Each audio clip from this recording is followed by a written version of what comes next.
वजीर बल्दियात को ये जो डिमोलिश का काम ये हो रहा है, ये इन लोगों को एतमाद में ले, वरना हम नहीं करने देंगे। अच्छा, हम रोक देंगे, नहीं करने देंगे। आलमगीर साहब ये बताएं कि नंबर 1 नंबर 2 ये है कि अगर आप करा सकते हैं देख लें आप इस वक्त। मैंने अपनी बात में ये बात रखी कि ये तय कर लें कि ये शहर प्राइवेट कंपनीज के हवाले करना है, NGOs के हवाले करना है, प्राइवेट सेक्टर के हवाले करना है, तो तय कर ले। फिर ऐसा करते हैं ना कि फिर आप सब लोग टैक्स ना दें, डोनेशंस दें, प्राइवेट कंपनियों को फीसेस दें। अपने तौर पर करें। ये हुकूमत किस लिए बैठी है यहाँ? इदारे बैठे किस लिए? अगर उन्होंने काम नहीं करना तो इदारों को ताला लगा के बंद कर दें। आलमगीर साहब ये बताइएगा, आप यहाँ पे सबकी जो है तर्जुमान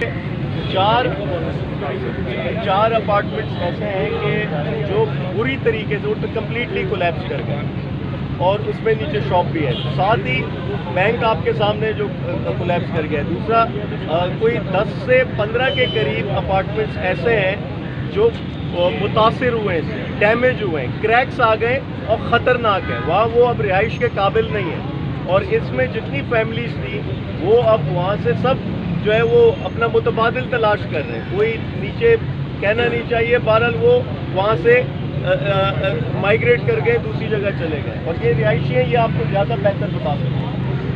ये हमें बिल्डिंग जो है ना, जो फ्लैट्स हैं तामीर करके दिया जाए। मुआवजे का हमारे पास कोई अंदाजा नहीं है, जो हमारा है कि एज इट इज हमें तामीर करना से मुतालबा करना और एक सही का मुआवजा दिया जाए। बाकी हमें नहीं चाहिए, हमें ये फ्लैट करना है।